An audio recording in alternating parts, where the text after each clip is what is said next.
everybody, and welcome to Fusion Body Studio. We have Bryce with us today, and we have a special guest, Alicia, to talk about her fitness journey. How are you today, Alicia? I'm great. How are you, ladies? Good. How are you, Bryce? I'm so good. I'm excited to talk to Alicia. Can I spill the beans for a second? That Alicia is Sure. a very, very important part of Fusion Body Studio because bless her heart, as we say in the South, and not in a mean way, but she was our beta tester. Yeah. When we were putting together all of our workouts and stuff, we had Alicia actually be the guinea pig and try these workouts to make sure that they were acceptable. So thank you, Alicia, for being a part of our team and for beta testing all of our workouts before we launched them publicly. Yeah, you were our I very, was glad. very first member. I'm very excited. I'm very happy and honored to do so. Oh man, so yeah, so Alicia's very important to Paula and me because without her we wouldn't have a any clue if these what we were doing was actually transferring and translating to people at home. And so that was I'm very grateful to you, Alicia, for taking a gamble and volunteering to do that with us instead of, you literally like, sure, so We're I exactly sure what you were signing up for, but but but you we've did it. loved we've loved all the classes from the beginning. They've all been great from the beginning. I mean, I Yeah, was there well, for the very first shadow work challenge a couple years ago. So I was very thrilled to help you guys out with this. I knew it was going to be something so special. Oh, oh, well, it's because of our students too that make it make yeah. it so special. She had to get her little button there. Yeah. Just come to say Like, hello. Um, hello. Yes. She's the star of the show. And Alicia has practicing with me at Sacred Garden Yoga. You came down and visited one weekend and practiced. And so we've developed a relationship, a friendship off camera as well. And so I felt comfortable sending that to you because I knew you would be honest with me and like give me notes about what you felt like worked and what didn't work. And so we really appreciate you for doing that, Alicia, and allowing us the chance to make our platform even better for our students so that we could help people as best as possible through the internet, not and it's different in person, isn't it, Alicia, when you have somebody there with you in person Yeah. and it translates Yes. differently through camera and always want to make sure we're improving our I specifically with the workouts want to make sure that I am constantly working to improve that so that students feel more confident learning at home on their own without someone there monitoring them. And so I thank you so much for doing that, Alicia. So if you're a part of Fusion Buddy Studio and you love it, thank Alicia in the comment section for being the tester for us. Are you ready to take your healing journey to the next level? At Fusion Body Studio, we believe spirituality starts in the body and that exercise is the foundation of true spiritual growth. We take the ancient spiritual teachings of the East and fuse them with modern day movement classes so you can experience strength, balance, and transformation, all from the comfort of your own home. Right now, you can get access to a growing library of exercise classes, post-workout meditations, hypnotic recordings, and spiritual workshops. Everything you need to support your body, mind, and spirit. Start your free 7-day trial today and enjoy 20% off your first 6 months, which is an incredible deal, with the code Fusion Fitness. It's time to transform your body and empower your life today. At Fusion Body Studio, your online fitness boutique. I was happy to do so. I loved it. I just love So where the should we studio so much. Helpful. Oh, thank you. Well, and you've taken a huge journey. I was about to say, where should we start with you? Because you're now a Reiki practitioner. Like you have literally like 180 changed your life Yeah. in a matter of a few I years. Yeah. I was so lost when I was just doom scrolling, I guess you would call it now, a couple years ago, and I saw this clip. I don't even remember what clip it was, it was of you, and you were with a few other people, and it just sparked something in me. And I found out who you were, found Esoteric Academy, I mean, Atlanta. And then from there, you had the Shadow Work Challenge. And I was just like insomnia. I couldn't sleep. I was miserable. And I started the Shadow Work Challenge. At first, I didn't do it the first time. I just kind of sat back, wanted to see what it was about. I had joined the community on Signal, which was great to love everyone over there, even though I don't go in there very often. I've tried to just take a step back from social media unless that has to do with like the business or something because it just can be so toxic. But I was so grateful because that shadow work challenge just kind of helped like bring me back to who I always was, but I had gotten kind of lost in the shuffle of life. And I'm just so grateful for it because I was just over 200 pounds. Like, again, I wasn't sleeping. I was, abusing the medicine that my doctor had given me. So I just pretty much cold turkey stopped everything and started my journey with my shadow. Wow. And from there, I lost like 80 pounds. I I can, I sleep great. I'm more routine now. I feel I'm 43, going to be 44. And I honestly can say that my 40s are the best years of my life so far because I feel like I am who I'm supposed to be all along, but just got forgotten. So I'm grateful for the shadow work challenge that you had done years and years ago, which is, of course, now brought me here. Oh, well, that's awesome to hear. I'm so happy. I've always said, I'm not a huge fan of the Bible, if you guys know that. I'm a huge fan of God. I'm a big fan of God, big fan of the Christ. But the Bible, I'm not a huge fan of. But there is some things in the Bible that, regardless of whether it was written by King James or someone else, I do agree with some of the sentiments. And one of them is to whom much is given, much is expected. Mhm. And it dawned on me, before lockdown and before I started my YouTube channel, I was in this little insular world of Ashtanga yoga. So that was my world. Like when you get up at like 2 o'clock in the morning and you're in India, your world really gets very small and you're really only with people who also have the same schedule as you because you're not going out at night with friends anymore. You're not, you're in bed by 7. So you really are only hanging out with people who were in the same world. And so it became normal to me. This idea of like traditional yoga and Eastern philosophy just came like everyday news to me. Like it was just for 19 years, it's just been a normal part of my existence. And then when I got on YouTube, and I started to meet people outside of the Ashtanga world, especially with lockdown, where all of a sudden everyone, not just us Ashtangis, but everyone was kind of ripped from their communities, right? And having to face different parts of themselves that were being triggered by what was going on globally.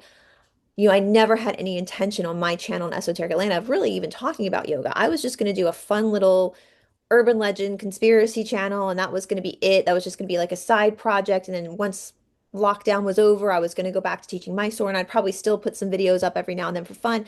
But then as the weeks turned into months, and I started to get to know people, especially in like the truther world, the disclosure world, I started realizing like how much people don't really understand the Eastern philosophy and how the Eastern philosophy within itself had been so grounding for me, especially coming from, and I think this is true for the world. Alicia, I know you're from New England, but you live in the deep South now. We live very close to each other. I live in the deep South. And I'm sure across the world there are different religious pockets where you're taught to believe a certain way. I know, Paula, you grew up in a Christian home where you're taught to believe that there's this thing called sin, and anything that's wrong with you is like a punishment from God, all these kind of things. But then the Eastern philosophy is giving another perspective of like friction in your life, right? Like that feeling of disconnect from God is actually the whole point of this density that we're in. The veil is the point. Like to feel that disconnect is part of the journey of wisdom to because you're not really disconnected. And so I started sharing more about it because I started to realize that people were getting so caught up in like the drama, the story of humans and like the story of like the white hats and all this stuff. And I was like, this makes no sense because the Eastern philosophy actually is what makes sense. That this is all just an experience for us to refine ourselves. And so I started to share that more on my channel. And so I do feel like it was divine that those shadow work challenges happened, because to whom much is given, much is expected. And I started realizing that the fact that I am one of the rare people to actually go to India and spend a lot, it's very rare. It didn't feel rare for me before YouTube because I was around a bunch of like white people, Europeans, Americans, Canadians, Australians who would spend a good portion of our year in India. So my little insular world, that was normal. I'd forgotten that in the big scheme of things, that's not normal. And I No. was very lucky to have gone through the fire and of India, had gone through, and that I needed to start to share that with people because to whom much is given, much is expected. I had been given an opportunity. And so I'm so grateful to have a platform where I can share that teaching because this is not my teaching. I'm giving you my perspective of the teaching. That's the only thing a teacher can do is give their own perspective on the teaching, but it's the teaching of the East. And I'm so grateful that it's helped people because it puts things into a different perspective. That the things you struggle with in life are not necessarily here to hurt you. They're not here to punish you. They're literally where you are your weakest, where you feel like you're weakest is actually where your strength lies, if you just look at it. And so I'm grateful to have been able to do that. And to now, if you had told me 10 years ago that I would be teaching online, I would have told you you were crazy. I would have been like, you're batshit crazy. I'm not going to be teaching online. I'm going to be teaching in person in Mysore classes. But they always say if you want to make God laugh, tell him your plans, right? And I'm so grateful for it because if it wasn't for YouTube, if it wasn't for lockdown, if it wasn't for this platform, I wouldn't know Paula or you, Alicia. I wouldn't Right. know either of you guys or the other. And the shadow work, I want to say too, with the Signal group, I can't get into Signal right now because I need to upgrade on my phone. It's not letting me in the app. So if you're in the shadow work challenge group, that's why you haven't seen me there. I can't get in right now. So I need an upgrade. So, but anyway, so I thank you for saying that, Alicia, because how was that been for you, Alicia? I know, Paula, we've talked about this a lot, but when you start as a Westerner, especially a Westerner that's grown up in a maybe more Christian background, when was that for you? We call it prativa. That's the Sanskrit word. It means a flash of illumination, like a light bulb moment. At what point do you remember when you started maybe realizing that what you struggle with isn't actually your enemy? I had a dream, and that dream brought me to Alan Watts. And then from there, I just kind of was like, I went through all of it, just trying. And then, of course, you were talking about the Eastern philosophy, and it just resonated so much in me because I remember going to church as a child, and I grew up Methodist, so we would go met to the church, and it wasn't as wild as it is down in the South, but we would go when you could tell like there was a lot of pressure, and there was some stuff that was really weird. Like we had this one pastor, I really liked her a lot, but she was a female and it was the 90s and they did not like her. So they literally ran her out. And then Yeah. after, we had this pastor who was just way too touchy feely and he always wanted to hug you and hold you too tight. And I just always got an uneasy feeling being around him. And I just didn't, it never settled right with me, any of it. None of it did. Like they would do like the Christmas plays and I would always want to play Magdalene and they were like, "Why would you want to be her?" And I'm like, "Because like I just don't feel she is this person that you guys are making her out to be." And even as like a child, I remember like feeling that and questioning it and just being told, just stop questioning. It is what it is. And then I stopped going to church when I was a teenager. I had a lot of stuff going on, but that pastor was just way too feely for me. And when I started to hear the Eastern philosophy, I was like, this makes so much sense. And then watching your videos about the missing books of the Bibles, I was like, here it is. Here's the truth. It just immediately I knew. I was like, okay, this is the truth, not all the other stuff. The reason why I was having all that friction was because I feel like it was my soul just being like, no, this isn't true. Yeah. I love Alan Watts. For those of you guys who don't know who Alan Watts is, he was a philosopher, a British guy who really was responsible, one of the big pioneers responsible for starting to bring Eastern philosophy to the Western world. And his talks, you can find some of his talks on YouTube still. They're phenomenal. One of my favorite quotes from Alan Watts, and I say this a lot in my classes. I don't know if I've ever said it on the studio. I'll have to let me know if I've said it in any of the classes on the studio, but I talk about it a lot in my live classes. Somebody asked Alan Watts once, like, what's the big question? What's the point of life? Like, why are we here? That's the big question that we all have. Every seeker has had that question, like, why are we here? What's the point? And he said, it's simple. The point of life is to be alive. It's to be alive. Simple. To ride out your life, to be present with your life. And that's something I want to ask both you, Alicia and Paula, since you guys have been working with this for a while. Again, in my insular little world before YouTube, I love my tarot cards. I love doing all the little hokey woo-woo stuff. It's fun, like communicating with dead dudes. Like it's fun. That stuff's fun.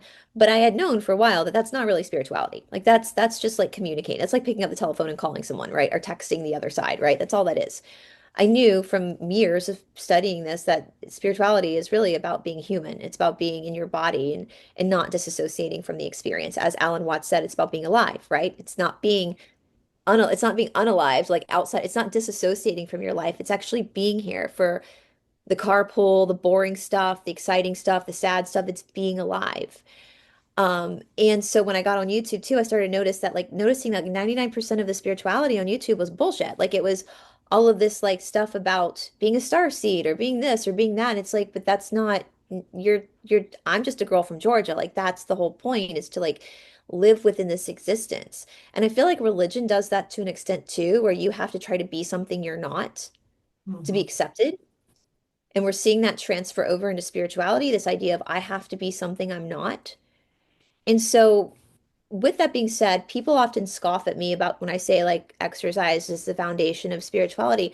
But I want to ask both of you actually, and especially like you, Alicia, since you kind of dove into this head first, like literally cold turkey, which is crazy. That's so hard to do things cold turkey. Like that's so I'm hard like, to do.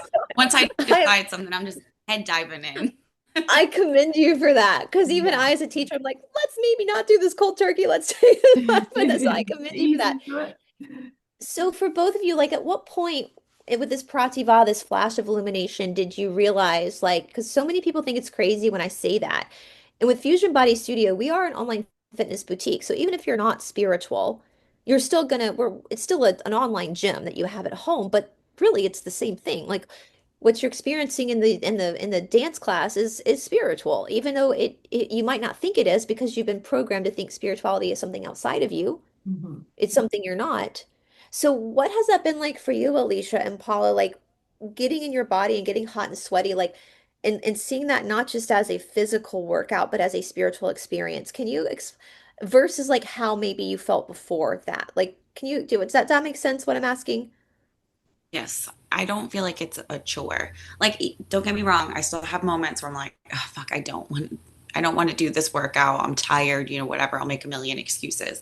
But when I'm on the mat and after that first like 10 to 15 minutes in, I feel so empowered. Like I'm just radiating a glow of just like pure happiness. And sure, maybe I'm in, some discomfort at the moment or whatever, but the way I feel afterwards, it just outweighs everything else.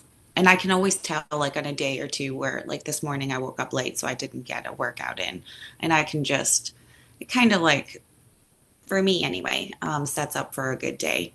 So, and I do sometimes look fall off that little wagon because I was very, very like religious about waking up and doing my yoga. And then I kind of fell off that. And now I'm getting back in it, but I'm just recognizing it. I'm not beating myself up over it. Maybe this is part of diving in head first. I don't You know. need the But either hiccup way, sometimes. You need that little yeah, hiccup sometimes that ebb and flow because then you learn from that. Like, okay, this is how I feel when I don't. And you're right, it's like your morning baptism. It calms your nervous system down. So you're a better person during the day when you've had that almost, I mean, that's exercise. The root word of exorcism is exercise. Like literally, you're 100%. exercising your your shadow, your demon, your aggression out. So when you go into the world, you're a calmer person. Maybe the world would we would have world peace if people. Maybe that's why they don't try to teach you that spiritual that exercise is the They're foundation like, of spirituality, because then we might have world peace if, yeah, if everyone. exactly. They're like, So, don't do that. um, so yeah, and I know Paula, we've talked a lot about that too, because it is, and it's true when you are not exercising, when you change your perspective on exercise. When you are exercising to beat yourself up, like to look good in a jeans or be skinny, it's a different relationship. It's the same movement, it's the same action. But when you're doing it for spiritual reasons, to know God, to face yourself, because when you're in a hard workout, your mind can't be anywhere but in the here now moment. It has to be in your body when you're in a really hard workout, and that's where God is. God's not out there. God's in here. God's inside. Like even the Bible says that, right? Like that God is like in here, right in here. Not out there, but you're born with that. You're born with the Holy Spirit. You think you're separate, but you're not. And when you actually are honest with who you are, and when you're, we try to be very as human beings because we have this fear of like being without. Sometimes I think we exaggerate our own greatness to the world in order to feel like we belong. But when we're in an exercise, that can't be exaggerated. It's just honest. Like there's honesty there. Like if you can't do something, you can't do something, right? There's honesty there. And being in that moment of honesty and vulnerability and humility is what connects us to God, right? It's not the greatness, it's not the grandiosity of ourselves. It's the honest part of ourselves. And that's another reason why exercise becomes such an important part of that experience. Um, and in one of the missing books of the Bible, Jesus teaches his disciples yoga. And I am so grateful for yoga because I had never done yoga before, ever.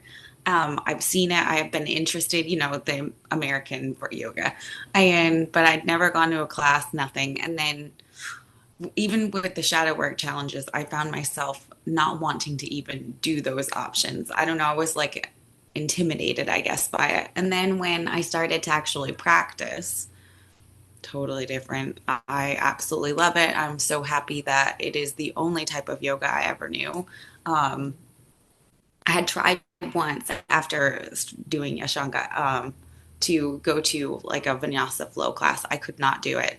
It was an online class. I ended up having to just leave in the middle of it. I felt like I was a fish out of water, flopping all over the place. There was no structure to it. You're just kind of, I don't know. I like how there's a flow with Mm. traditional yoga. So I am eternally grateful for that and for you bringing it to the academy because there isn't an option around here for me to be able to do that. I've looked, so I'd have to drive to Chattanooga, which is like 2 hours away, Oh, to go wow. to a yoga studio. Yeah, I don't think It's there's any Ashtanga yoga places very close to me either, to be honest. Um, It's few and far between, and that is because we have to go to India. yeah. So there's only 500 authorized teachers around the world. That might seem like a lot, but there's 7 billion people in the world, so it's not. And a lot of times for us authorized teachers, we have to be in like big cities because it's not going to sell like for a business model like we can't, especially here in the South. Like if we opened up in a traditional Ashtanga shala in the South, we would have crosses burning in our front yard, right? Like Right. we have to be in Atlanta or Athens or Savannah. Even Savannah has struggles keeping a traditional yoga teacher because Savannah, Georgia is a college town. And traditional yoga is done during Brahma Muhurta, so early morning hours, and that's not going to be nor maybe should it be. Like I'm also very much like you should live your life. Like if you like when I was in college, I was not getting up at 3 o'clock in the morning to do yoga. But you need that time of your life to like be a Yeah. little dipshit and like, kind of test your boundaries, it's so that you can get sow your wild oats so that when you come to that place where you want to do something like this, you're invested. And so it is hard to find traditional teachers. There's only 3 Ashtanga teachers in Atlanta. That's myself, my friend Sava, and Todd, my partner, and that's it. We're the only 3. There's a lot of people who fake being Ashtanga teachers, but we're not allowed to be involved in teacher trainings. So anytime you see like an Ashtanga teacher training, that's a con. You're being conned. We have to go to India and we have to spend years in India before we're given authorization. It's a very hard process. And so that's why it is hard. So I'm glad to be able to do, we have a quarter, I've put quarter primary series up on it just, and I did it modified because it is the thing about traditional yoga, not to what the point what you're making, Alicia, is I understand what you're saying is when we look at, we have this on Fusion Body, we have a workshop called the Alchemy of Movement where I do explain like different exercises and how they affect the body. So, and that's important to understand when you're looking at how to work your own body in whatever season of life you're in. Every movement you do, whether it's yoga or running, has a certain alchemy to the body, a certain scientific reaction in the body. Now, what tends to happen in like what we call vinyasa flow classes, which are contemporary classes, meaning that they don't come from India. Vinyasa flow is an American form of practice that has spread all over the world. And I think I know who started it. He always says he's sorry. A guy named Tim Miller, who's an Ashtanga teacher, he said one day he was messing around. He just started doing like what now is called vinyasa flow. And now he's like, whoops a daisy, because that has seemed to like spread when that's not actually yoga. You can get benefit from, there are benefits from vinyasa flow for sure, but it's not actually the yogic practice. So what Alicia is saying, or what I think you're saying, with traditional yoga, we have 6 set series, and each series has a particular purpose. So the first primary series is Yoga Chikitsa. Now, I still argue it takes about 10 years to really perfect, to master primary series. Some I can people see will why. say maybe, yeah, maybe 5 years. I learned primary series pretty quickly, but I had already been a runner. Like I had already been very much, I was very body aware. And different people have different karmas. So primary series is Yoga Chikita, that's physical therapy. And just because it's primary series does not mean it's basics or beginner level. There are advanced postures in the middle of primary series. You are putting your legs behind your head in the middle of primary series. And then second series is nerve therapy, and then third through fifth, or sorry, third through sixth are the advanced series. But literally, primary series compared to Vinyasa flow class would be an advanced class. It would be advanced compared to Vinyasa flow. The hardest Vinyasa flow class you take is still easier than the primary series of Ashtanga yoga. So what I think Alicia is saying is in Vinyasa flow, what's happening is the teacher is choreographing the class on the cuff of her or his arm. Like there's no real rhyme or reason. Like they're just choreographing it. And usually the teachers will teach like the postures they're comfortable teaching versus teaching postures that are needed. And in Ashtanga yoga, you can't skip postures. Like you have to start from the beginning and go all the way through. So you are literally working every single posture. Every single student is, whether you like it or not. Because you're doing the same thing every single day, you're receiving the potency from that. When you don't do the same practice every single day, as far as yoga is concerned, you're really just skimming the surface. You're not dropping into what the posture actually has to offer you. And so over time, when you start to do the same postures every day, you're dropping deeper, your body's opening, getting stronger. And so you're having a different relationship with that posture. Now, we do that in a style called Mysore classes, where you come into the studio, like Todd's at Mysore right now teaching. He opens at 5 a.m., he closes at 8 a.m. And so for 3 hours, people can come in and he works one-on-one with them. So you have a different relationship with your teacher because they are working specifically with you. They walk around the room and they work, and you're doing the practice your teacher has given you. You're not doing whatever you want, right? It's not about what you want because that's about dropping the ego, right? It's about being humble to the practice. And so I think that's what you're getting at, Alicia, is that when you have a structure like Ashtanga yoga, like traditional yoga, there is a lot of potency there You that doesn't feel it. exist. You feel it, and it brings you to your knees sometimes. It brings you to, people are crying. I've seen bloody noses on the mat before. People get bruised. Like it brings you to your knees. And and Ashtanga yoga is tough love. And it's tough love for a reason. If your ego gets too big, if you start to defy the teacher or the practice and you push yourself further than you should be pushing yourself because your ego is telling you that, you're probably going to get injured. And the practice is like, that's on you, boo. The practice didn't injure you. You injured yourself. And so we have to now go back and figure out what's going on in your mind, because that's the Yoga Chitta Vritti Nirodha. It's about centering the mind, and there's so much humility to it. And you don't see that humility in Vinyasa flow. You see a lot of ego in Vinyasa flow, and it's because people they're allowed in Vinyasa flow to take alternative postures, to bow out like child's position is not a posture. in traditional yoga. Child's position is just a recovery from a headstand. Like it's not an actual posture, right? And so I think that's what you're getting at is like when you're able to get to that point of humility, that's when the magic happens.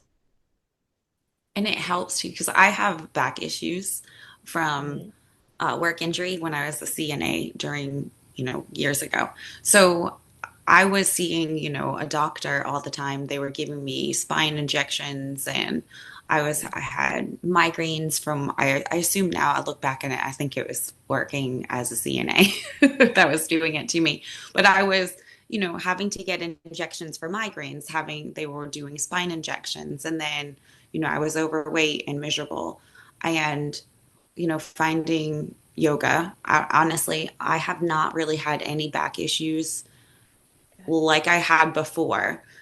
I immediately stopped going to the orthopedic. I don't need to do spine injections anymore. I haven't in years and years.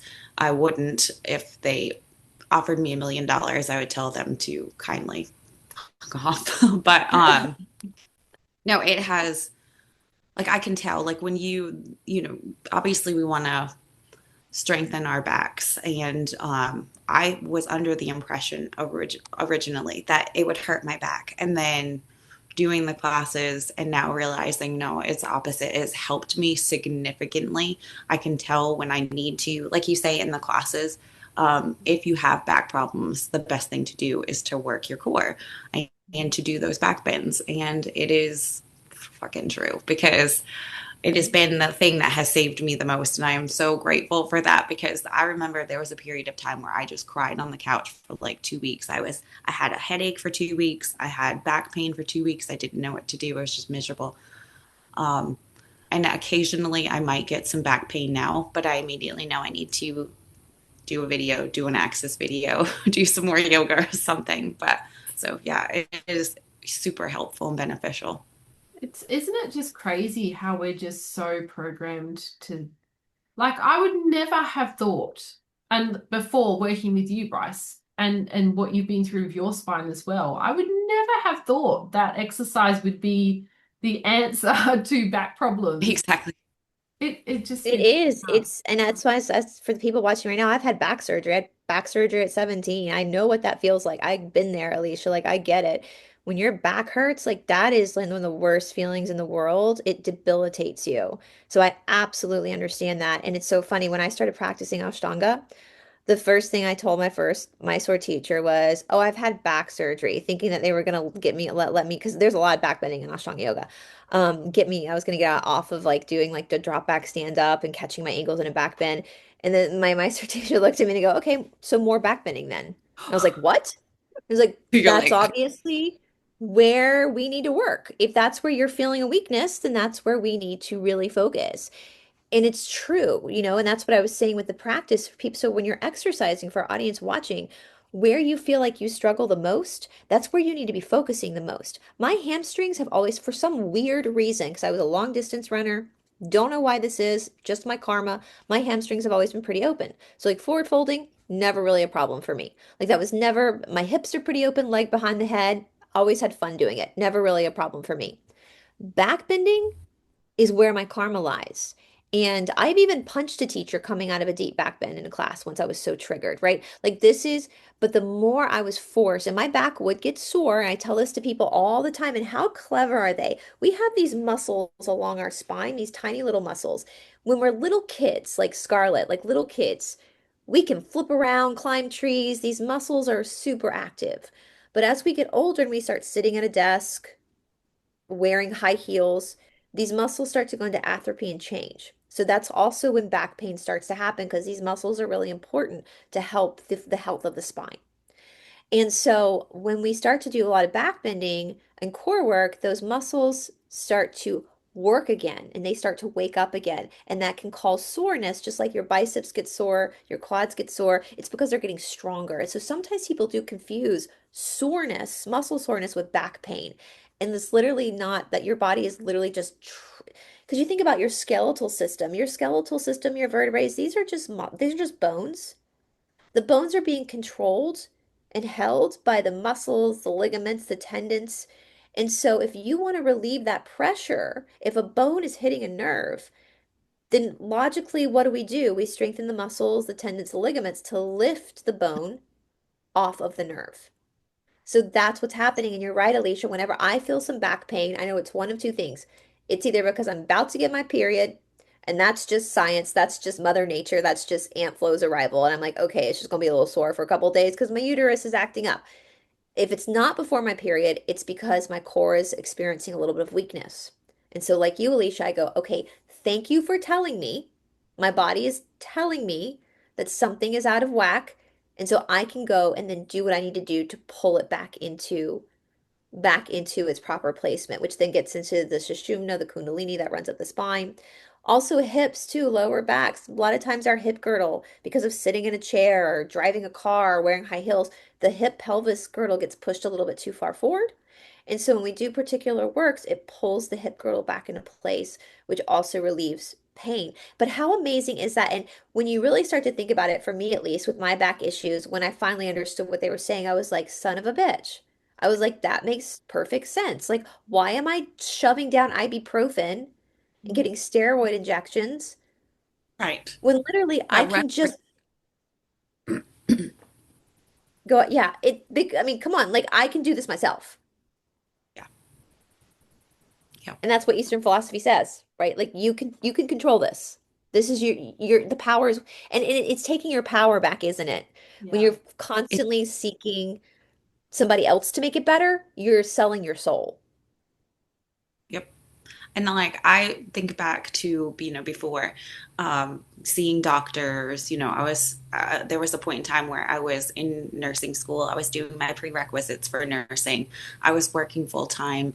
I was, a mom. I was super stressed out. I remember there was a time like walking into work, and I worked at a local hospital, and I would wish as I was crossing the street that I would get hit by a car. And I'm Yeah. thinking, how sad that I'm a CNA who's trying to help other people in nursing school, in school for prerequisites, but wishing to get hit by a car, not enough to like, hurt me, but enough to get out of working for a little while. Yeah, because you weren't And taking care of you. I wasn't. And I Yeah. see that there are so many people in healthcare who just don't take care of themselves because everyone pushes like to do it. What can you do? Like I was stressed out, so I had a doctor who was like, "Oh, well, let me give you a prescription of Xanax." Mhm. That became a thing, and I had a beautiful friend who called me out on it one day and was like, "Alicia, what's going on?" And I was like, I know exactly what it is. And again, cold turkey stopped, went through the withdrawals of that, which it was very difficult to do, and then started to realize that I needed I needed to change. COVID had come. I was seeing stuff that was happening in the hospital because I had the work injury, so I was shoved in the bottom of the hospital. So I was seeing and hearing a lot of things that I did made me lose faith completely in healthcare, which I had already, kind of been there anyway, but this just solidified it for me. Mhm. And I just needed to change. So I left the hospital, went into a doctor's office to try to, see if that was different. It was not. It was more drama. So after a couple months there, I left. I just kind of like threw it up to the universe, and I just left healthcare altogether. And then, of course, I found the shadow group, and it's just been like a whirlwind ever since. So I am very happy to have gotten away from that because like they push for you to look outside when in Yeah. reality I feel the best that I have ever felt by going inside myself, taking, exercising, trying to eat better, which is a whole another thing that I need to work on, but that's okay, we'll get there. um, One thing at a time. yeah. Yeah. Yeah, exactly. I feel better now than I ever have looking outside of myself when all I needed to do was look inside. That's it. And That's all it was. And hopefully we'll get to a place in our society where we can, because I'm glad we have doctors for like appendicitis, for Yeah. emergency situations. Like that is really important that we have that know-how, especially with surgeons.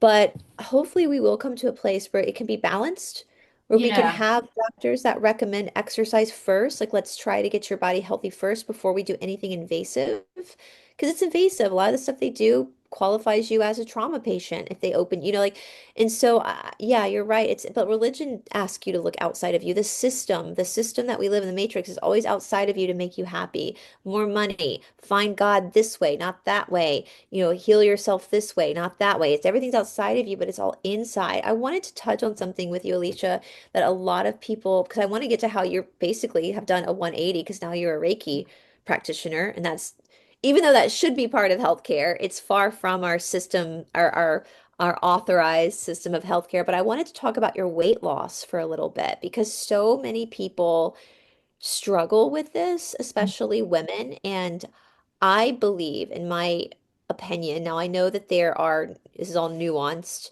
but I think most people in the world who struggle with weight, it's an emotional issue that they're covering up. Yeah. There's Absolutely. pain. They're using food as a way to stuff down pain, Mhm. right? Because food can cause an endorphin rush, and we have subconscious memories of family gatherings around food. And so I'm not, we have a weight loss section on Fusion Body, and I have said many times before that I watch that with like healers. Like, if a healer is massively overweight, I won't go to that healer because they haven't dealt with something that's glaringly obvious themselves. So how can they handle helping somebody else? So that's something that I've always looked at. But with that being said, we know we have to be in calorie deficient in order to lose weight, all that kind of stuff. But I wanted to ask you about your weight loss, because it seems to me, as an outsider looking in, and you can speak more on this, obviously, that your weight loss happened because you started to heal yourself more than anything. Absolutely. Because I had lost weight before, but I was doing it for vain purposes. I wanted to, of course, I wanted to look good. Who, whatever. We're all a little touch of Who vain. doesn't? Right, yeah. Right. Exactly. We're human. But totally different this time. I just wanted to.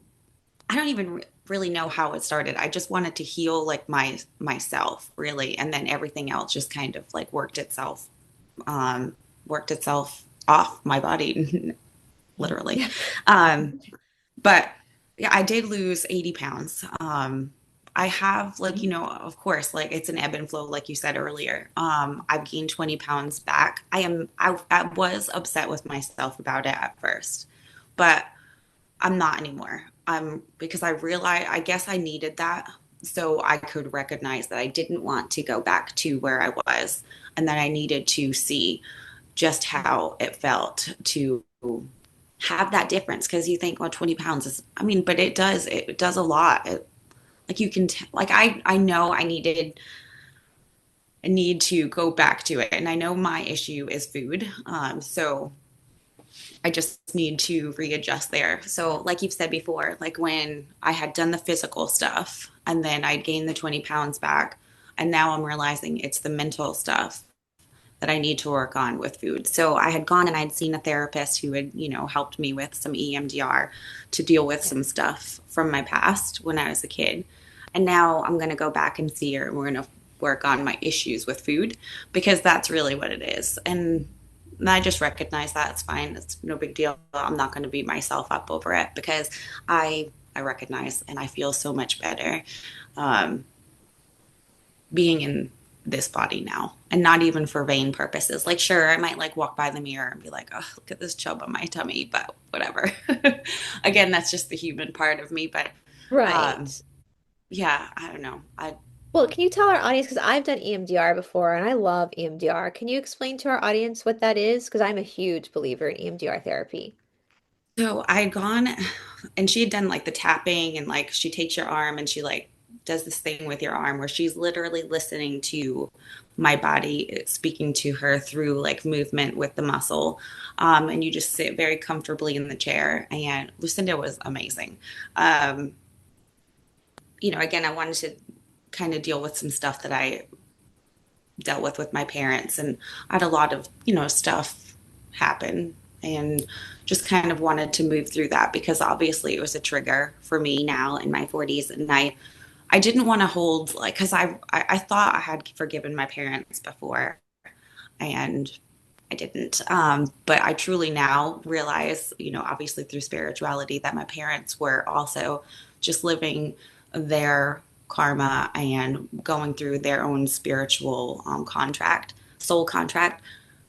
So I truly forgive them now because they were just, they didn't know any better. I mean, in a subconscious way, I guess. Anyway, but yeah, I forgot where I was going with that. But yeah, With the EMDR, sorry. I did it with the rapid eye movement where there's different things they do, but they work with the connect, and it is a mind-body connection that EMDR is working with. Like, and I think it's brilliant because it is taking from, whether they know it or not, they are taking from like an Eastern philosophy that the body keeps the score and the body holds the, and with weight issues, when you have extra weight, it's a literal manifestation of things you're holding on to. Hmm. And it Yeah. does, it comes off when you're ready to let it go. Yeah. And I do think that food addiction is one of the harder addictions because, like, with, we'll say rugs on YouTube, rugs, because can't say the full word, and adult beverages, you Mhm. can live without that. Like that, you can live without that, Yeah. right? You can And it's more go kind of people kind of judge that a lot more. Whereas right. with Right. eating, it's so acceptable to just go out and eat and to Yeah. sit on the couch and eat junk food and that. It's just very And you have to learn how to I continue. You can't give up eating. So you have to learn how to deal with your emotions so that you're eating to nourish your body and not hide or try to medicate a feeling that's not comfortable. And so I do think for people who really struggle with, some people can like join a yoga shala or exercise and they can just kind of work that out. But a lot of people I do think need talk therapy as well to like get to the bottom of, to really help have somebody there to help them face their own shadows. Because sometimes with overeating, that pain is so deep within the person and is so subconscious that to have to look at it again, they need the protection of another person there to help them go through that. And so I would highly suggest that with people. And it doesn't make you, I want to say that too. I think people get very funny about weight issues when like like my teacher in India would call it out. Like if you gained weight, he would say something to you. But anybody's, we all have karma. We all have karma. So whether it's being overweight or having anger issues or being a kleptomaniac, whatever that is for you, it's all just your karma. It doesn't make you a less valuable person just because a healer comes and says, "Hey, we need to talk about your weight." It doesn't make you a less valuable person. That healer's job or that therapist's job is to help you recognize what is causing that. What are you ignoring? What pain are you ignoring? They're not doing it to make you feel insecure. Same thing they'll do with like a kleptomaniac that comes, why do you have the need to steal? Let's figure out what's going on. Or someone who has a rug or alcohol problem. What are you doing? What are you trying to mask? It's the same thing. And so I think for people too, they've got to get into that place of humility and realize that this is actually, for all intents and purposes, like it's kind of, I think having a weight issue is probably the best of all of them because it's so blatantly obvious, like what the karma is. Sometimes it's hard to figure out what the karma is. It's hard to pinpoint it exactly. But with that, it's very obvious. And so it is well, doable. And yeah, there's lots of different reasons. I mean, often sometimes it can be a form of protection as well. yeah, And yep, especially for women that are very vulnerable, sometimes women on a subconscious level don't want to be attractive or appealing to men because they could be afraid of, bad things happening to them and things like that. So yeah. yeah, there's definitely so many reasons. And I think it can also be helpful to look into your beliefs and your self-talk and to try and figure out what that reason is, why you're holding on to that weight. Because yeah, there's just so many different reasons of why it could be. And it needs to be addressed in order to deal. That's what your body picks, right? Like your body or your soul, not your body, your soul creates the body with the issues that you need to work on. Mhm. And so when you come into this world and you have these issues, they're not something to try to hide or to ignore or to like celebrate even. There's something just to honor and to work through. And so that you don't have to carry that into. It's the same thing with undereating. People who undereat. It's just same thing. Like just because somebody undereats doesn't mean that they're better than someone. They need therapy too. Yeah. There's Because something you else need to that's a nourish your control issue. body. Right. With people with eating disorders, typically it's a control issue. They feel so out of control in their life that they're trying to control the one thing they can Yeah. control. And so it's a huge cry for help when people are not eating enough.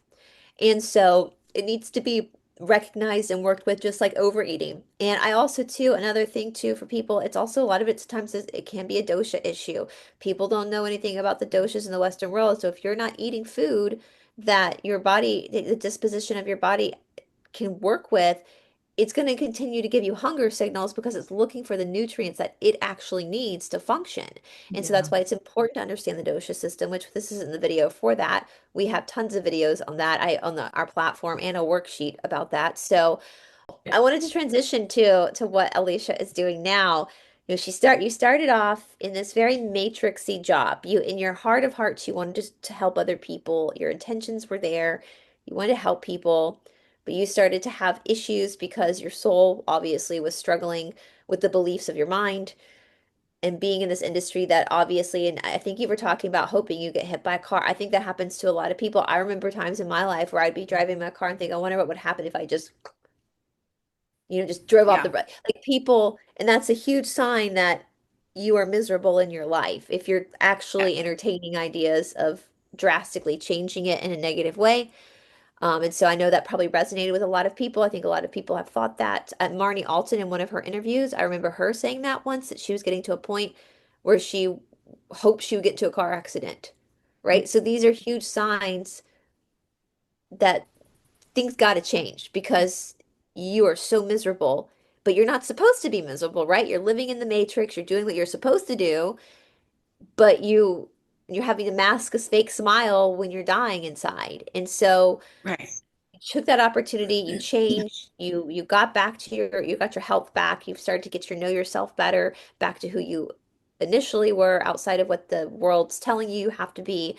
And so now you're still in healthcare, but you've taken a very different path, and that's again Reiki. So I want to know, Yes. Alicia, like, did you ever think 10 years ago, did you ever think you would be doing something like Reiki? My God, no. No. I didn't even think I would be consistently working out. I was young, even though I was in my 30s. Definitely didn't ever think I would do Reiki, ever.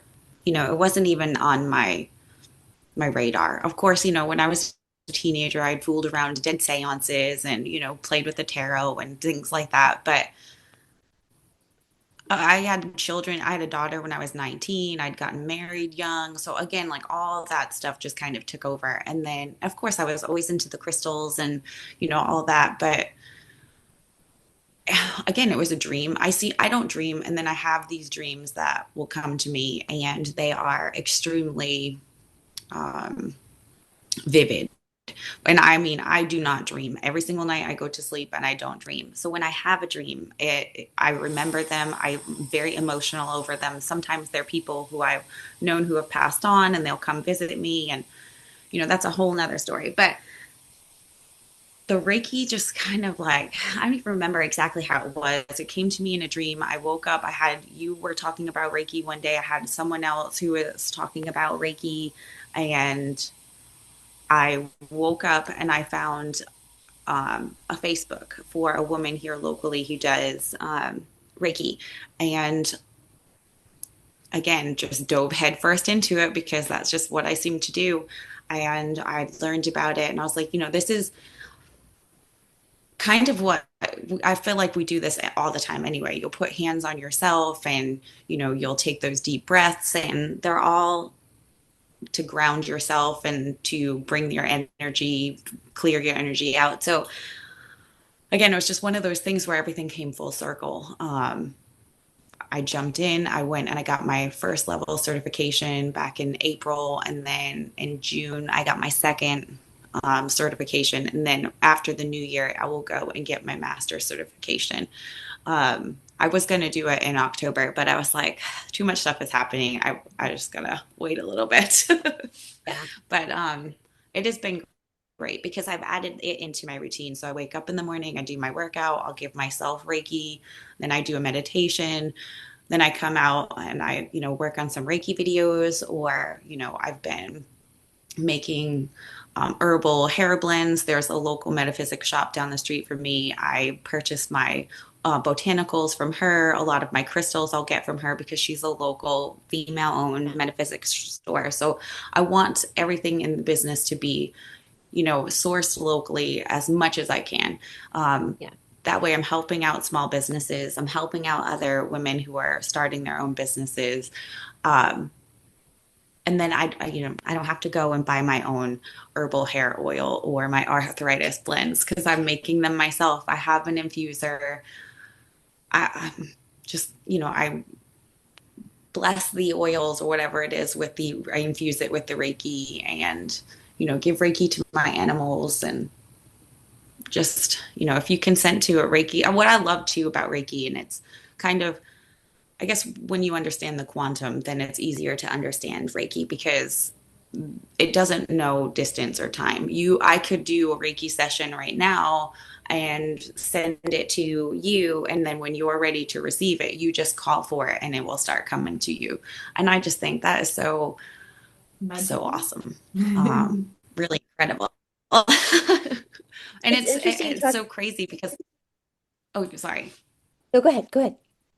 Oh no, I just think it's like when I send, my friend the other day, she was really struggling with some grief. Her brother had passed away several years ago and she was struggling. So I had sent her, just like a 7-minute little Reiki session. And immediately when she starts listening to it, she's like, I'm crying and I feel this sense of peace. And I just love that. It doesn't take the grief away, but it just helps you be able to manage it and to get yourself and your energy field calm to be able to be like, okay, I can breathe again. Yeah. Yeah, I love Talks your about YouTube videos that you've been creating. And when you're like, if you say yes to Reiki, then you'll start receiving it. And I say in my mind, I'm like, yes. And then I can just feel it flowing in and it just feels so nice. It's so nice and I peaceful. I know was it's showing so Scarlett this morning. I was like, oh, look at this beautiful video that Alicia made. well, we have to talk about touching of hands, like when your child is sick with a fever. Yeah. Now we have thermometers, but what do moms typically do? Hmm. touch with. Touch the I still to forehead. this day, I can tell if the girls have a fever by putting my lips to their forehead. So My anytime, mom I would put her mean, my kids cheek. are older. Wow. Yes, yeah. My mom would So put I'm her like, cheek on her oh, forehead. Yeah. Yep. and you Yep, and just that's how know. that and that's form of we have and it makes sense scientifically too, right? Because we have nerve endings all over our body, and so if you're working on someone else, your nerve endings are connecting with their nerve endings, You feel And it's interesting. I've taken Reiki 1 and 2 as well many years ago, and I never wanted to be a practitioner. I've said that before. That's not Reiki. I love Reiki healing. I encourage it. Go see Alicia if you're in her area. Like this is important. But that's not my role to service is teaching yoga, and that's what I knew that was what my strength is. But I wanted to understand energy better as far as like the prana, the chi, the life force that you're working with and energy. And as a teacher, like how is this? I'm always working to refine myself as a teacher. And so that's why I did the Reiki courses so that I would be a better teacher. And still to this day, especially if I'm about to put my hands on a student and do a really intense adjustment, I literally think about what's happening in my hands and that energy in my hands when I go to touch the student in order to move into what's going to be a pretty uncomfortable position for that student. Like, what can I actually do to help the student with this very uncomfortable adjustment? And so it does help as teachers for us. We also know understand the breathing, the inhale and the exhale, how to move our hands with inhaling and exhaling. But it's a form, it all comes from the same thing. And this is what Jesus did in the Bible was Reiki. Mhm. Yes. And wouldn't it be Yep. amazing if it was a prerequisite for all nurses and doctors to do Reiki, and if they were to actually use that in their practice and when in hospitals and when they're working with people and helping people? I mean, what a different place the world would be. And that's why I really want to take my Reiki into helping with hospice because, Mhm. like I've said before in the last video briefly, obviously death has, it's sad and people don't really want to talk about it, but you still need that calm, that transition, and Reiki can help with so much when you are in that transition. So it's something that I actually have been thinking I'm gonna probably reach out to a local nursing home and see if I can like just go and offer Reiki to anyone who wants it there. Just because I've worked in nursing homes before, I know how sad and lonely they can be, Yeah. and I think that's something I feel I need to do. So I'm gonna do it. Oh, that's But so That is beautiful. amazing. That is very service to others, isn't it? And it has, and again, has, isn't that interesting how even before all this, your heart was already service to others. You've been trying to serve the world in different ways, and it just took a moment for you to find the way that sits right with you to Mhm. try to help other people. And I think that'd be amazing. Ram Dass used to talk about that all the time, that death needs to be honored, not feared, yes. Yeah. because we're all going to meet it one day. Like we're not here, everlasting life is not in this body. This body is temporary. Do you want everlasting life on the Spider-Man ride at Six Flags? No, like that's only an experience for now. And so we celebrate birth. We should also celebrate the completion of a life cycle. Yeah. And that's And you've completed it, you well, there should know? be more people. I mean, I remember watching this interview on Next Soul Level with this lady, and oh my God, she was just amazing. And she'd like basically, there's some kind of an Irish name for it. I can't remember what it's called, but it's like basically like a doula, but like not for giving birth, but for passing away. Oh And yeah, the keeners. They're yeah, keening. yeah. And so Yeah. it's and Mhm. basically they're just there to help people and just to like for the process to go more smoothly and to feel loved and to not feel alone and to feel safe and like it just sounds like such a beautiful thing and I'm like, why is this not more, we should have this everywhere. It's because it's a Yeah. very, it would be such a scary process to go through that, especially if you're in a hospital and you're really sick and maybe your family can't make it, or maybe you don't have any family or something, and going through that process would be so terrifying. And to have people to do something like that, Alicia, would just be so incredible. Yeah. Mm. Sit with you in that peaceful. Yeah.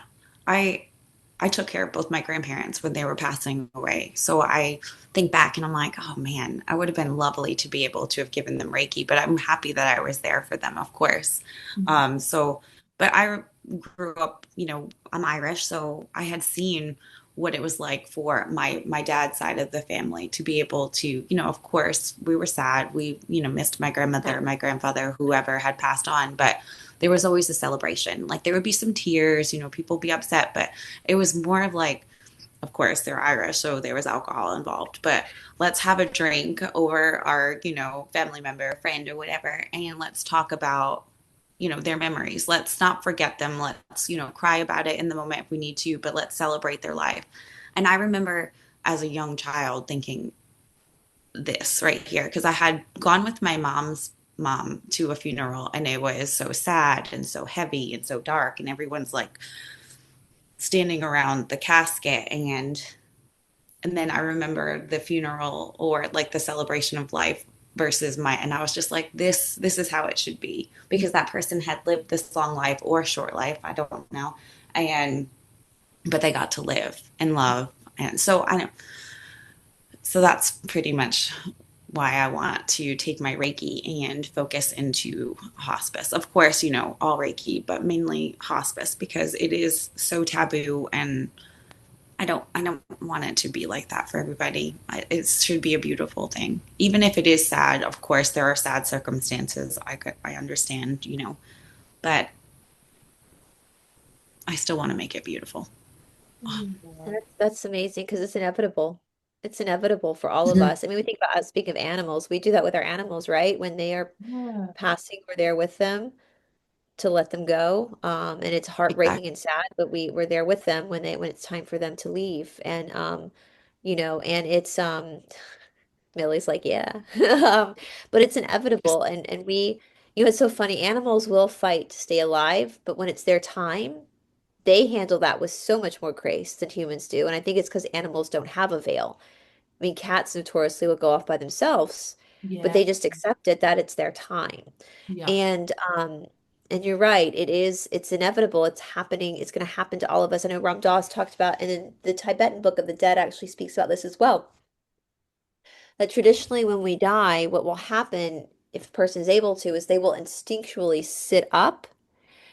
They will take three inhales and then three exhales, and on the third exhale, that's when they leave. So it'll be a profound inhale, exhale, inhale, exhale, inhale, and that last exhale is when they leave. But if you allow the body to do what it knows to do, the soul knows the body will literally sit up, even if it's super sick, and it will exit in that manner. Like the soul Oh, knows it's time to vacate, it's time to leave.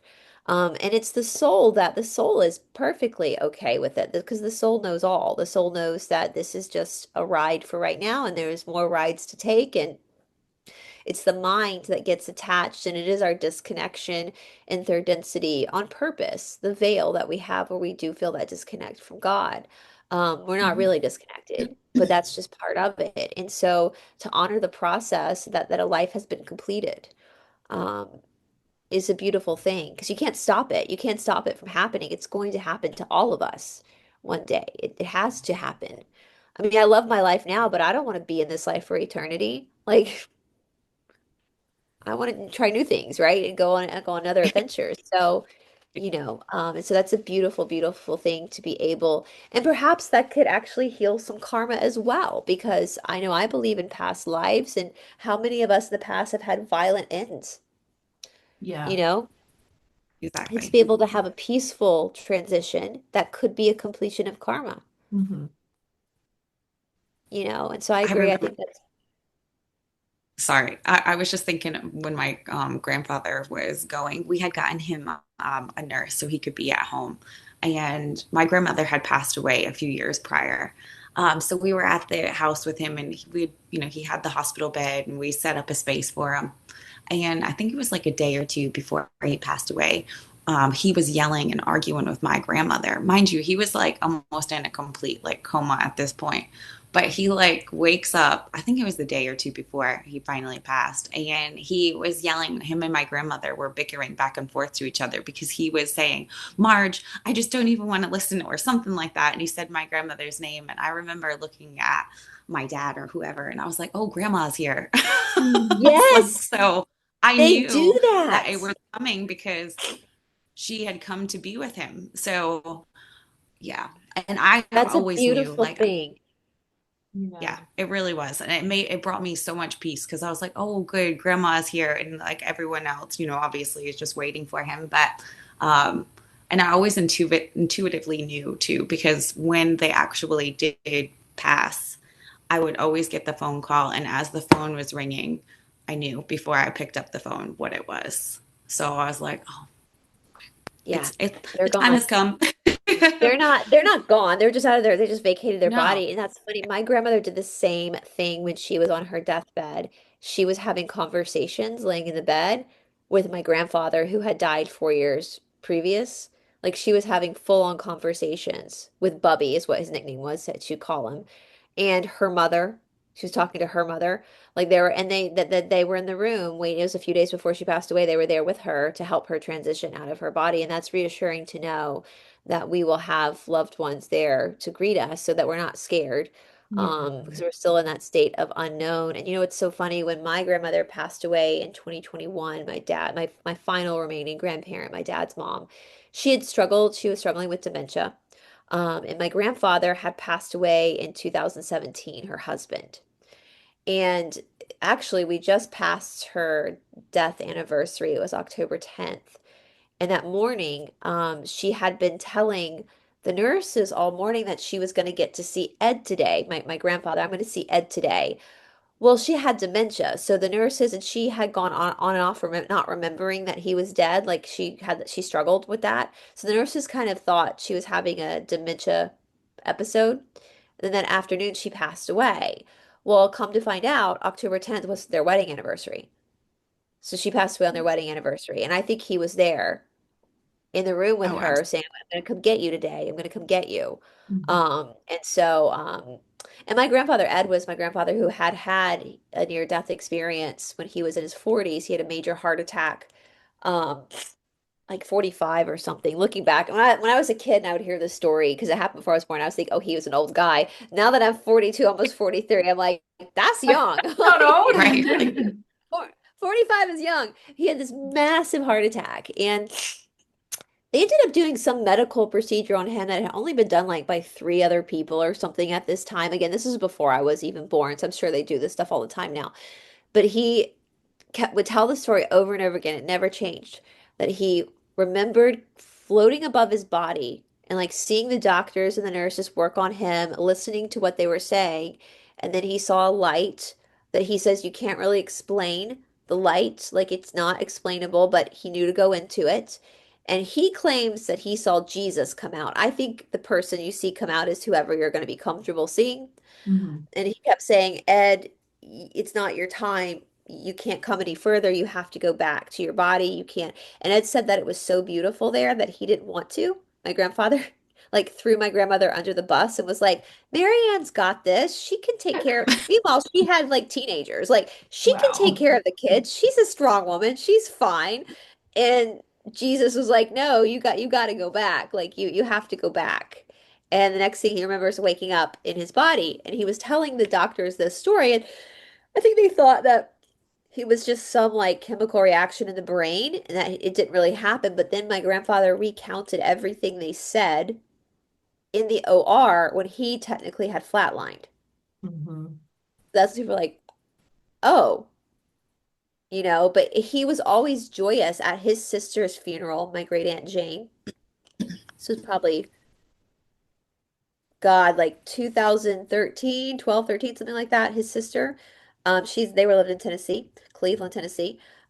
We went up to her funeral, and my grandfather was having this joyous time. Like he was laughing and having just a grand old time. And he kept saying, Jane's fine. Like she's fine. She's in a great place. Like like he was just so excited for her that she got to pass. And before he passed away, he actually even said, like, I think I only had like a few years before. He was like, I think I only have a few years. Like, he was not worried about it at all because he'd already experienced it. So he knew there was nothing to fear. Like, it was actually a very beautiful experience to pass over. And so he was very accepting of it. And I think that's the thing, too. When we make it peaceful, we listen to these people's stories, we realize that even though it feels scary because it's unknown, once we experience it, once we pass that threshold, it's a welcomed transition. And so having people around to support that, I think the only time people maybe don't find it a welcoming transition is if they feel like they still have to take care of people on earth, Mhm. when they're still that clinging to life on earth. And so to give people that support to embrace this transition, to have that faith, Yeah, and which is and one the of the options you knowledge. have. And the knowledge to know that it's not as bad as it is. Like I've read this beautiful story by Anita Murjani, who's talked about her um, near-death experience, and it sounds very, very similar to what you've just explained with your grandfather. And just knowing that information, I think, is very comforting. And for me, I don't think I'm not terribly scared of the dying part. I'm just scared of any pain that might be. So if I Or how knew, it's going to happen. yeah, if I knew that I was just going to go to sleep and that I just wouldn't wake Not up, wake up. I wouldn't be worried at all. I just hope it doesn't happen in a in a horrible, painful way. Right. That's my biggest concern. I'll tell you guys something funny. On my palm, on my lifeline is pretty long, but I have like a little bit of a break in it.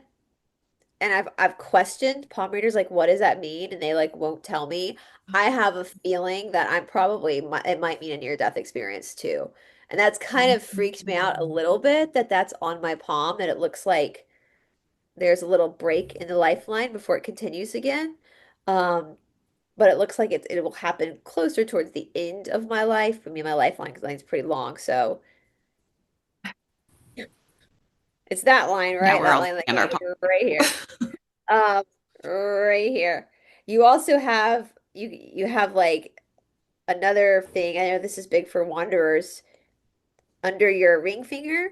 Like I have a little cross under my ring finger that looks like a star, and I know you can't really see it. That's usually a mark of a wanderer as well. So that's an RH right negative here. thing. It's like a Mm. little cross there. Yeah. So anyway, it's interesting though, but I don't know that I might be wrong about that. But the fact that there's anybody who reads palms can answer in the comment section. I have a little bit of a break there, so I'm like, oh shit, I might have the same experience that my granddaddy Ed had. But no, it's if it happens, it happens. Obviously, your soul creates these lives for you to experience certain things, for whatever reason, and so. Um, but Alicia, where can people, you have a YouTube channel now, right? Yes. Oh, yes. So it's divine underscore lotus underscore rising. And then of course in there I've got my link to my website if you wanted to like book a session or I've made some little intuitive jars with some salt to root you and some rose quartz and tiger's eye, just different little ones, little intention jars for love or grounding and intuitive stuff. So all that's going to be on there. I'll be putting my lotion, I mean my hair oil. Mm-hmm. I got my labels in yesterday. I'll be putting all that stuff on there as well. And this Yeah, is, I mean, Christmas time is coming up too. So this is like Yeah. if you have somebody, I mean, even though please go to Alicia for healing, but also like if you have somebody in your life that is into this kind of stuff and doesn't, you don't know what to get them, like this is a beautiful thing. I mean, I would love to get something like that, right? Like, 'cause we Mhm. value that stuff. And so we will have all, right, Paula, we'll have our links in the description Yeah, box below. absolutely. And if thank you you. join us over on Fusion Body Studio, you get to practice with Alicia. You get to see Alicia. So That's right. what do we have? We have a code for Alicia as well. So if anybody watching right now wants to join Fusion Body Studio, what's your code, Alicia? We can put your code in the Oh, disc in that's the Alicia 18, of course, in capitals. Alicia 18. That will be in the description box below, you guys. You can Mhm. use her code for 20% off your first 6 months with us, your tuition at Fusion Body Studio.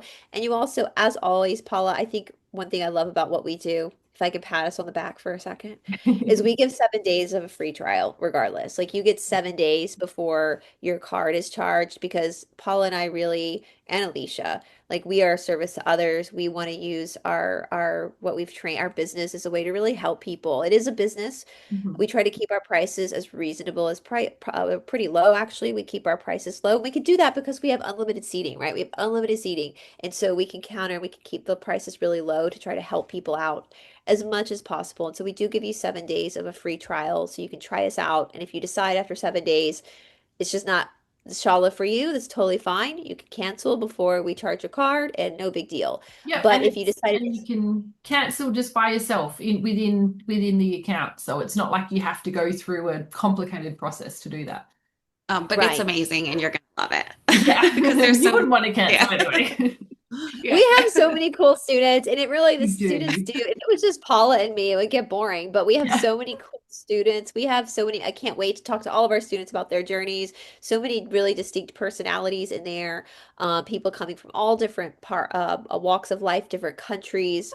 And that you guys are a sat song. You are each other's shala mates. And so to have that ability we have a community chat in there as well, so people can really get to know each other from all around the world. And we have the exercise. We also have a workshop portion where you can take the alchemy of movement, different workshops on the Bhagavad Gita, health, healing, and beyond. We have a Vedic chanting course that we're doing now for you guys, for people who want the Vedic, the really deep spirituality. My boyfriend Todd did it on Saturday and it got really good reviews. I went back and rewatched it after he did it, and I was proud of him for doing it online, and it seemed to be fun. And so we Yeah. hopefully will do more of those as well with people. And so we would love to have you join us. Please use Alicia's discount code so that you do get that extra discount on top of an already discounted price.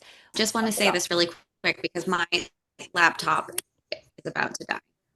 Oh, Oh, yes, go ahead. Sorry, my laptop is going to. So if I just disappear, my laptop. that's You were why. raptured. Sorry.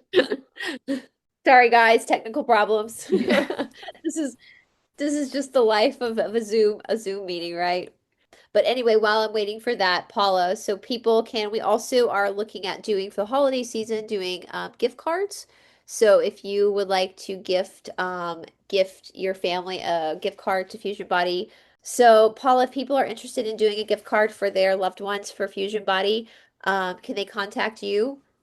Hmm. Oh, here she is. Oh, yep, she's come back up. Back on her phone. Okay. Oh, there she is on her phone. All Hello. right, there you go. You bilocated, Alicia. Look at that. Yeah. Look I what was like, did look oh, what So what was it? What was the final words you wanted to say, Alicia? oh, I just thank everybody so much. I'm so grateful for you guys. And definitely check out Fusion Body Studio. You won't regret it. It's really great. And what I love too is that you can do the workouts from home. So you don't have to worry about someone staring at you or feeling uncomfortable. You can sweat, you can curse, you can, you run to the bathroom if I you need to. encourage you cursing if you need to. If you need to drop an F-bomb, Yes, I, as a teacher, encourage that. Be you, be say it. yourself, let it all Yeah. out. Say it. Yes, So just I say always it. laugh. I always laugh. Only people that are going to be judging you are probably your dogs. And I get that from Yeah. Alicia because when she would Zoom with me for classes, I would get so cracked up teaching because her dog Thor would be sitting on a chair, like staring at Alicia on the floor, just judging her, like in a sassy way. And Yeah. so you only have your dogs to judge you, and you can do it with your kids too. If your kids are young, let them come in and out. Don't make them follow the directions. Like let them play, let them do it in their princess costume. Like kids are supposed to have fun with this. The adults, it's a practice, but for kids, let them play. We do have one of the little alchemist class for little kids to do too. Yeah, and you can do it we have a bar for men as well, so men don't have to be embarrassed about doing bar. They can do bar in the comfort of their own home to get stronger as well. So that is the beautiful thing, right, Alicia? Like no one can see you. Yep. I'm in my living room teaching you. Yeah. You're in your I'm living room. usually in my pajamas, and this morning I was doing it and I was just dancing freestyle. And I'm like, I'm so glad nobody's watching me right now because I was so unco. But Exactly. it was fun and I had a good time. So that's what matters. So I know a lot of people get intimidated about that. First of all, you should not be intimidated about coming to a yoga shala or a gym. Teachers are glad to have you. Everybody starts somewhere. So please don't let that stop you from experiencing classes out in the real world. Paul and I encourage that. Yeah. We don't want people just doing fusion body. We're not a cult. We Yeah. want you to be able to go out and also do other classes as well. We have post meditation workouts. So in case you do go a class and you want that final little bit, you can come home and just do a post meditation workout. We encourage that. But if you are self-conscious and you're new in a fitness journey, that is the beautiful thing about our platform is that it is in the comfort of your own home. And Yeah. so no one can see you. It's you exploring this by yourself. So anyway, And but we I know you offer have to. so much more because, we don't just have exercise classes and post-workout meditations, but we have workshops and courses and things Quantum like that as healing, well. There's so Paula does quantum much. healing. Yeah. Yeah, we've got so much to offer that. So if you're just into fitness and you don't care about all the other stuff, you can do tier one, which is just $25 a month, which is a price of a drop-in at a yoga studio. That's for the whole month where you just get the exercises. That's totally fine. If you want the extra stuff like the quantum healing, the workshops, Vedic chanting, that's $40 a month, which is still like that. Again, I keep laughing because that's the price of a drop in for Soul Cycle for a 45-minute cycling class. So you get all this stuff for like really pennies. And some people use this as their secondary workout modality. Like they might have a primary workout modality like their gym or their yoga shala, but we're so cheap they can purchase us too to have a backup for when they're traveling or they just want to do something at home. And so we encourage you guys come meet Alicia, Paula, and myself over at Fusion Body, and please make sure to follow Alicia over on YouTube on the YouTube and Hmm. on Instagram Instagram. and Hmm. yeah, we're three of us are in staying with the fad, the vogue of the times. We are women-owned businesses. All three of us are Yes, female-owned I businesses. We love So, that. are. Yep. And yes. there is So, something that you say all the time, Bryce, and I just want to say this, and it's something that is always going in my mind. Don't compare, what is it? Don't compare my chapter 10 to your chapter 1, yeah. however it is that you say it. I love that. I feel like you need to get that put on a shirt and like trademark it because it's so beautiful and perfect. Because a lot of times I feel like people will start a workout and be like, oh, well, I'll never get to this point, or, but they need to just remember you've been doing it for over 20 years Yeah, versus I somebody don't out. You guys did not see the years before Fusion Body where I was crying on my mat in the yoga shala with my teacher, right? Like, do not, yeah, I love that. That's one of my favorite quotes. Do not compare your chapter one to somebody else's chapter 10. Mhm. Yeah.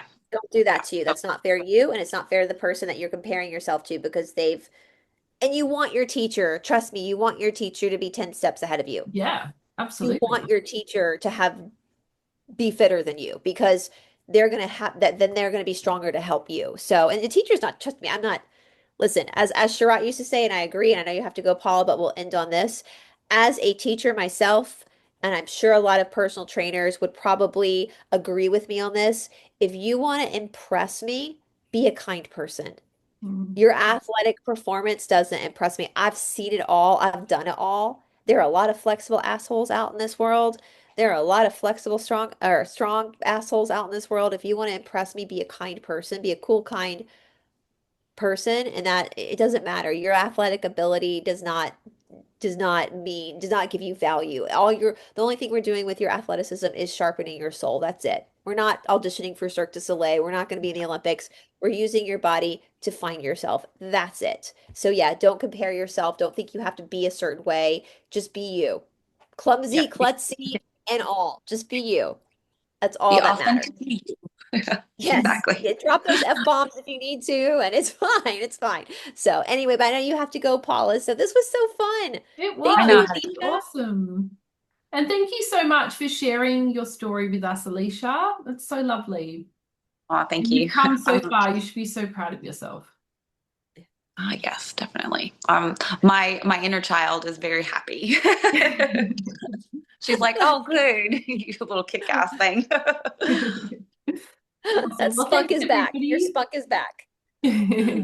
Thanks everyone for joining us, and we'll see you next time. Bye. Bye, guys.